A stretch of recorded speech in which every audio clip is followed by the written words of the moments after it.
When most people hear the title Nomadland, they think it's a movie about homelessness. I don't think that's what that's about at all.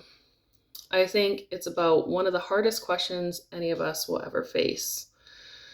Who are you when the life you built no longer exists? Fern didn't choose to become a nomad because she was chasing adventure.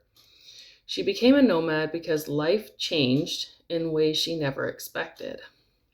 She lost her husband. She lost her town when the local industry collapsed. She lost a home that represented the life they had built together. In a very short period of time, almost every identity she had disappeared. Wife, homeowner, community member, neighbor, all gone. And that's something I don't think we talk about enough. We spend years building identities around our circumstances, our careers, our marriages, our families, our homes. But what happens when those things are taken away?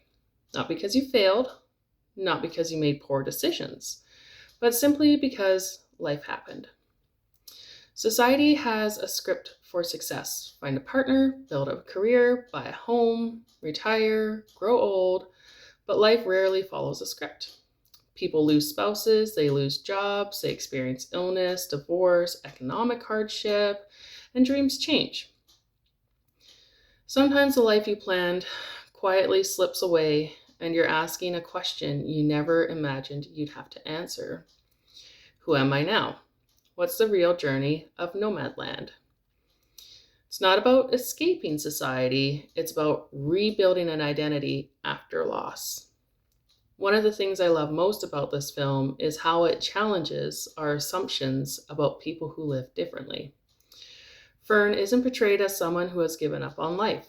She's someone learning how to live the life she has instead of mourning the one she lost every single day.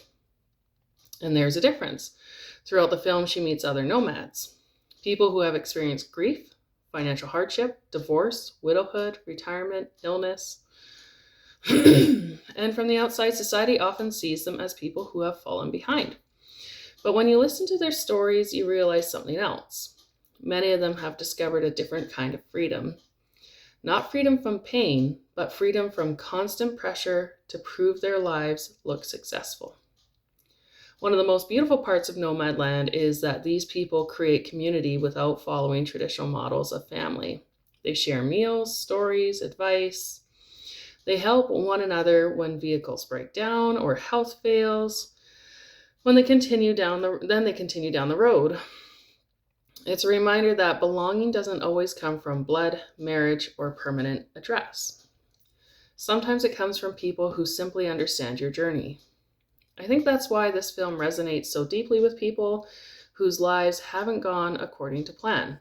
Whether you're child-free, childless, single, divorced, widowed, or simply living a life that doesn't look like everyone else's. Nomadland quietly reminds us that there is more than one way to build a meaningful life. One of the lines that stays with me isn't about holding on, it's about meeting again somewhere down the road. There's something deeply comforting in that idea. Not every chapter lasts forever, not every person stays, not every dream survives. But that doesn't mean your story is over. Fern's journey isn't one of defeat, it's one of resilience. She doesn't replace the life she's lost. She learns to carry it with her while continuing to move forward. And maybe that's the lesson this film leaves with us with. A meaningful life isn't measured by how closely it follows society's timeline. It's measured by ability to keep finding purpose after life rewrites the script. Because sooner or later, almost all of us will have to let go of the life we imagined. The question isn't whether that day will come. The question is, can we build a beautiful life anyways?